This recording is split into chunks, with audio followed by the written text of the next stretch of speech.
दोस्तों आज की इस वीडियो में बात करेंगे ओर्जित फार्मा स्टॉक के ऊपर। स्टॉक में लगभग पिछले 5-7 दिन से स्टॉक में अच्छी खासी तेजी देखी जा रही है। स्टॉक में लगभग शुक्रवार को 6% से ज़्यादा तेजी देखने को मिली। स्टॉक में तेजी कहां तक बनेगी, स्टॉक में क्या गिरावट की संभावना, कंपनी के फाइनेंस किस प्रकार के, उन सब के ऊपर बात करेंगे। लेकिन उससे पहले यदि आप लोगों ने चैनल को सब्सक्राइब नहीं किया तो प्लीज़ चैनल को सब्सक्राइब करें, क्योंकि आप लोग सपोर्ट ही मुझे और मोटिवेट करता था कि आप लोगों की अच्छी वीडियो और अपडेट लेके आ सके। यदि 1 मंथ का चार्ट देखते थे, स्टॉक ने 71% का रिटर्न दिया। 6 मंथ का चार्ट देखते अपने निवेशकों को 118% का रिटर्न दिया, यानी कि अपने निवेशकों का पैसा डबल कर दिया है। ठीक है, स्टॉक में जो तेजी आ रही है उसका रीजन है सर स्टॉक के जो फाइनेंस, क्योंकि जो कंपनी है केमिकल स्टॉक से रिलेटेड है और कंपनी का जो मार्केट कैप है 7170 करोड़ का हो चुका है और जो पी है वो हाई हो चुकी है। हालांकि 72 पे चली गई है। इंटरनेशनल वैल्यू 213 है, बुक वैल्यू 218 है और भाव चल रहा है 1216। और जो प्रोमोटिंग होल्डिंग है लगभग 70% के लगभग है और कंपनी के ऊपर जो डेप्ट है वो लगभग 147 करोड़ का है और जबकि रिजर्व है कंपनी के पास 157 करोड़ है। डेप्ट को कभी भी चुकता कर सकती है और कंपनी के पास 1492 करोड़ का टोटल एसेट है सर। फेस वैल्यू 10 से डिविडेंड वगैरह कंपनी कुछ नहीं देती है। और यदि कंपनी का पिछले क्वार्टर का रिजल्ट देखते हैं तो कंपनी का जो है सेल्स लगभग 221 करोड़ रही थी, पिछले क्वार्टर 199 करोड़ थी।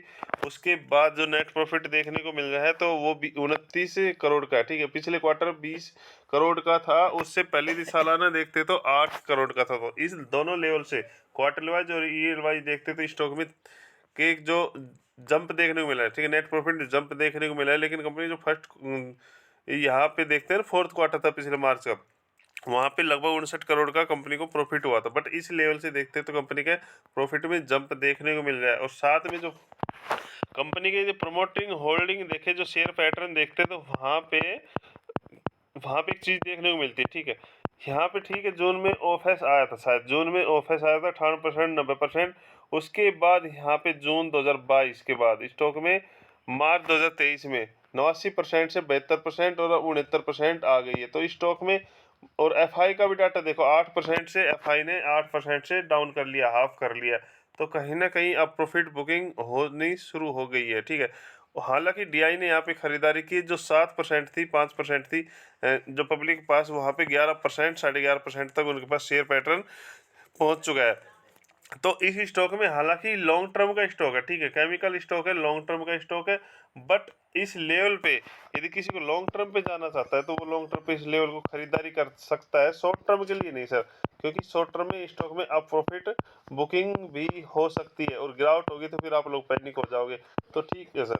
तो और बाकी स्टॉक का यदि कोई अपडेट आती हुई दिखाई नहीं दी है। और रिजर्व जो कंपनी का है, देखो रिजर्व में एक खास चीज देखो, यहाँ पे देखो रिजर्व जो कंपनी का है, यहाँ पे कंपनी के पास रिजर्व यहाँ पे माइनस में था। ठीक है, ठीक है, नेट प्रॉफिट में यहाँ पे ना यहाँ पे प्लस, फिर प्लस, ठीक है, फिर यहाँ पे अच्छा धमाका देखने को मिला। और अभी यहाँ कंपनी ने अपडेट नहीं किया है कि कंपनी ने अभी कंपनी का रिजल्ट 1057 दिखा रहा है। ठीक है, और जो बोरोइंग है लगातार कंपनी अपना कर्जा कम करती हुई दिखाई दे रही है।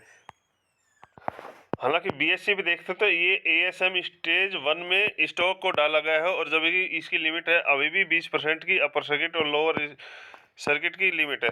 तो अब इस स्टॉक में यदि इस लेवल से कहीं ना कहीं गिरावट होती है तो आप वहां पे आपके लिए लॉन्ग टर्म के लिए खरीदारी बनते हैं सर। और तेजी में कभी स्टॉक को देके बाई मत किया करो।